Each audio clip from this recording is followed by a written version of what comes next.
Laiks ir pienācis uzlikt šīs ēnas. Bet pirms tam mazliet jāpiešpaktelē. Šitāds man ir. Nē, es rādu spogulim. Vai mana sīkā vakar, ziniet, viņa kaut ko laikam ir apēdusi. Nezinu, viņai varbūt vakar iedevu mazliet mandarīna gabalu. Kaut gan viņa pirms tam bija mēģinājusi. Ziniet, viņa vakarā 2 reizes vēma. Nu, vienkārši izvēma ārā visu to ēdienu, kas bija kuņģī 2 reizes, un no rīta piecēlos un bija pievamts vēl.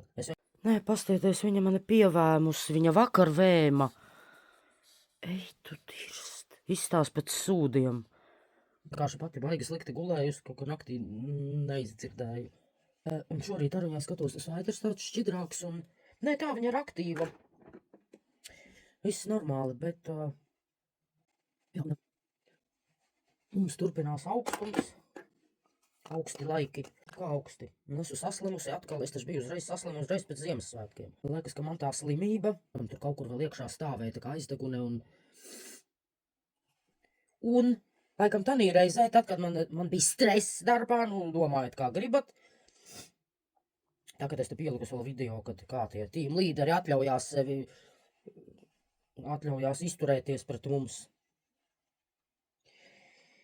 Nu, un stresa, organismam stress, un laikam tas aktivizējās. Man cita izskaidrojuma nav.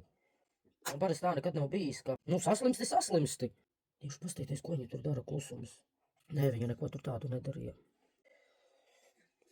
Vispār pa suni, par to čurāšanu, kakāšanu. Nu, viņai tikai 5 mēneši, viņa taču maza.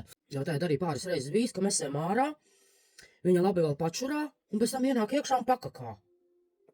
Un tad es tā domāju, ārprāts, kas tagad būs, ziniet, tās domas ienāk prātā, bet tad es atceros, nē, es taču, ka man bija mopsis. Mēs vispār dzīvojām Rīgā dzīvoklī. Un kaut kā es neatceros, ka būtu bijušas problēmas.